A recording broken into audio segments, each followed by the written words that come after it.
Most people have never heard of this plant.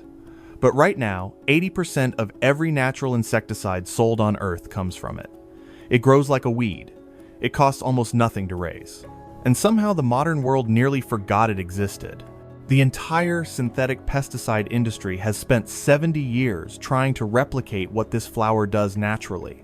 And the story of what happened to the plant in the meantime. If you find value in what we put together here, subscribing genuinely helps us keep doing it. Every bit of support we can get, and stay till the end. Its scientific name is Tanacetum cinerariifolium. Most people call it the Dalmatian chrysanthemum. At first glance, you'd think this was just an ordinary white daisy. White petals, yellow center, about 2 feet tall. The kind of flower you'd pull out of a garden bed without thinking twice. But inside each flower head, specifically inside thousands of microscopic cells, sitting right on the surface of the disc, this plant is running a continuous chemical production line. What it produces is called pyrethrin, and what pyrethrin does to insects is something no other plant on Earth quite manages. It locks open the nerve signal channels in an insect's body. The nervous system starts firing uncontrollably and can't stop. Paralysis, loss of motor control, death within minutes of contact. To put that in perspective, pyrethrin is roughly 2,250 times more toxic to insects than it is to mammals. Not twice as toxic, not 10 times, 2,250 times. That number exists because insects have fundamentally different nerve channel chemistry, lower body temperatures, and critically, they don't carry the enzymes that break pyrethrin down almost immediately, the way a human or dog body does. Compare that to most common garden pest deterrents. Neem oil, which many organic gardeners swear by repels insects, but rarely kills them outright and takes days to work. Diatomaceous earth damages insect exoskeletons, but only works when dry and requires direct contact over time. Pyrethrin from this flower works on contact in minutes across more than 350 species of insects. No organic alternative comes close to that range and speed. But the plant doesn't stop at killing.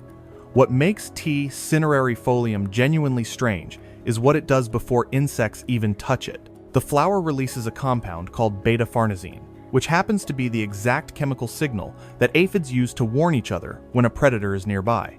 When aphids detect it drifting off this plant, every instinct in their nervous system fires the same message: danger, leave now. They avoid the plant entirely without ever making contact. At the same time, ladybirds which eat aphids are attracted by that same scent and fly in to hunt. One flower passively repelling its enemies while actively recruiting predators to finish the job. No pesticide spray you can buy does that. This plant does it around the clock for free, without any intervention.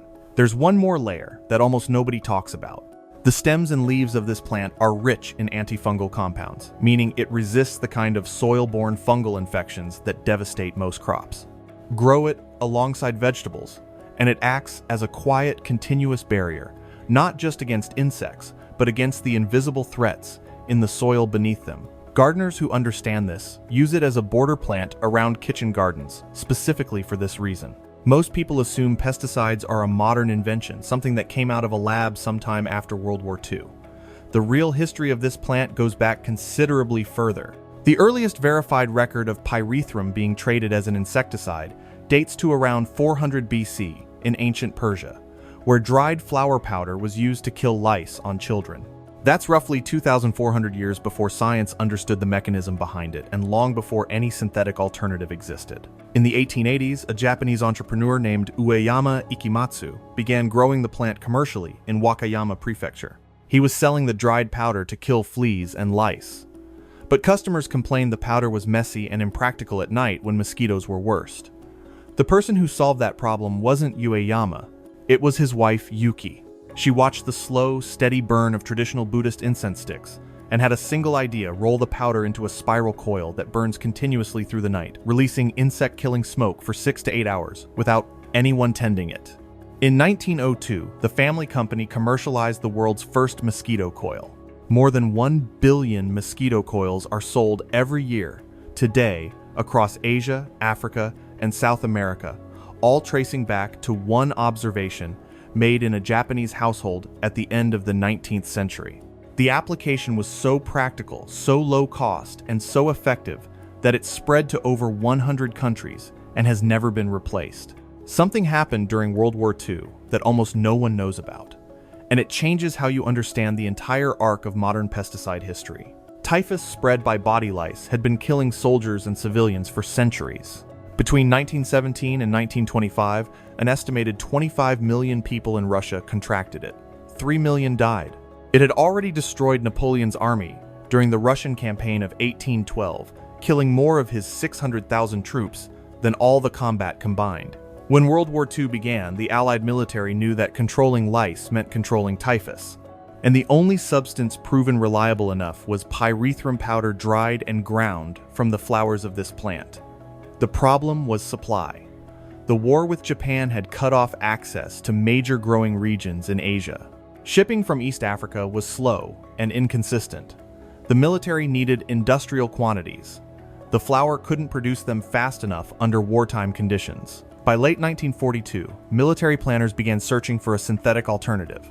What they found and rapidly deployed was DDT. During the winter of 1943-44 in Naples, Italy, over 1 million people were dusted with insecticide to stop a typhus outbreak. Pyrethrum was used first. DDT followed. But press coverage at the time credited DDT almost entirely, and pyrethrum was quietly written out of the account. That moment set the direction of the next 50 years of pesticide development. A plant that had protected people for 2.5 millennia got sidelined, not because it failed, but because a factory-made version arrived at exactly the right moment in history, and nobody was left to argue the flower's case. After the war, Kenya became the pyrethrum capital of the world. High-altitude volcanic soil, cool temperatures, consistent rainfall at elevation conditions that produced flowers with some of the highest pyrethrin concentrations ever recorded commercially. By 1998, Kenya was farming the crop across 100,000 acres and supplying around 70% of the global market. Pyrethrum sat alongside coffee and tea as one of the country's most important export crops. More than 300,000 small-scale farming families depended on it entirely. Then, synthetic pyrethroids, lab-made molecules designed to mimic pyrethrin but resist sunlight degradation, became cheap enough to undercut the natural product on price. At the same time, the Kenyan government body, managing the industry, collapsed into mismanagement and corruption, leaving farmers waiting months, sometimes years, to be paid for crops already delivered. Farmers walked away. Fields became potato and maize plots. The number of growers in Kenya fell from around 300,000 to roughly 6,000. Annual production dropped from over 12,000 tons to under 350, less than 3% of its peak. The largest pyrethrum processing facility in Africa, in Nakuru, sits mostly idle today, its machinery running only when enough stockpiled flowers justify turning it on. And here's the part that puts everything in perspective.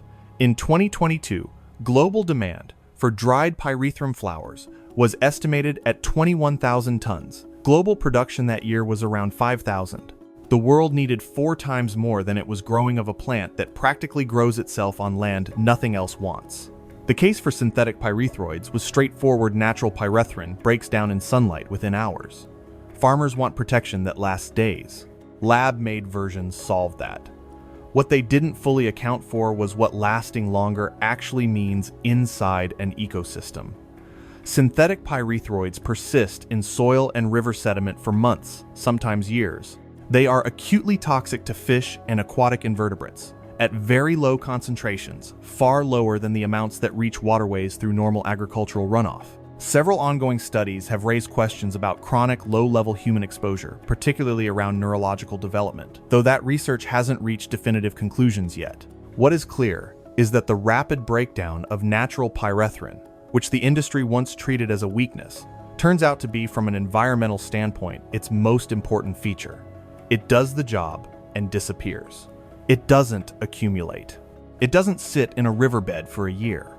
A senior Kenyan agricultural official said plainly in a recent interview that governments in Europe and North America are beginning to phase out synthetic versions as the evidence on environmental persistence builds and the world is moving back toward the natural source. Cinerariifolium is a perennial plant at once, and it returns for 3 to 5 years. It prefers dry, well-draining, slightly alkaline soil, the kind of ground most crops struggle in. It tolerates cold down to about 10 degrees Fahrenheit and grows well across most of the continental United States and northern Europe. The best Pyrethrin concentrations come from flowers harvested between day 5 and day 9 after they fully open. Dry the flowers away from direct sunlight. UV light degrades pyrethrin quickly. Once fully dry, grind them into a fine powder. Mixed with water and a small amount of liquid soap, it becomes a functional contact spray for garden pests. Applied in the evening, it works through the night and breaks down before the following morning. No residue, no buildup. One practical note most guides overlook because this plant continuously releases beta-farnesene. Simply growing it as a border around a vegetable garden provides passive aphid deterrence without any spraying at all. Several small-scale growers have reported near-complete aphid absence on plants within a few feet of tea. Cinerariifolium borders, not because the insects were killed, but because they never landed in the first place. 3 warnings worth taking seriously. Pyrethrin is extremely toxic to fish and aquatic life. Even at very low concentrations, keep it well away from any water source. It is dangerous for cats whose livers lack the enzyme to process it. And it doesn't distinguish between pest insects and beneficial ones. Bees and ground beetles are equally vulnerable. Use it selectively at dusk and away from flowering plants where pollinators are active. There's no villain in this story. No suppression, no conspiracy. What happened was simpler. Natural pyrethrin couldn't scale fast enough during a war, couldn't survive sunlight long enough for modern farming schedules, and couldn't compete on price once synthetic chemistry caught up. The market moved. The farmers followed. The flower was left behind on its rocky hillside. But the limits of what replaced it are now showing up in river sediments, in regulatory reviews, and in a supply gap so large that the world is currently producing less than a quarter of the pyrethrum it actually needs of a plant that grows on land nobody else wants, costs almost nothing to maintain, and has been doing this job for 2,400 years. Sometimes the oldest solution isn't primitive, it's just patient.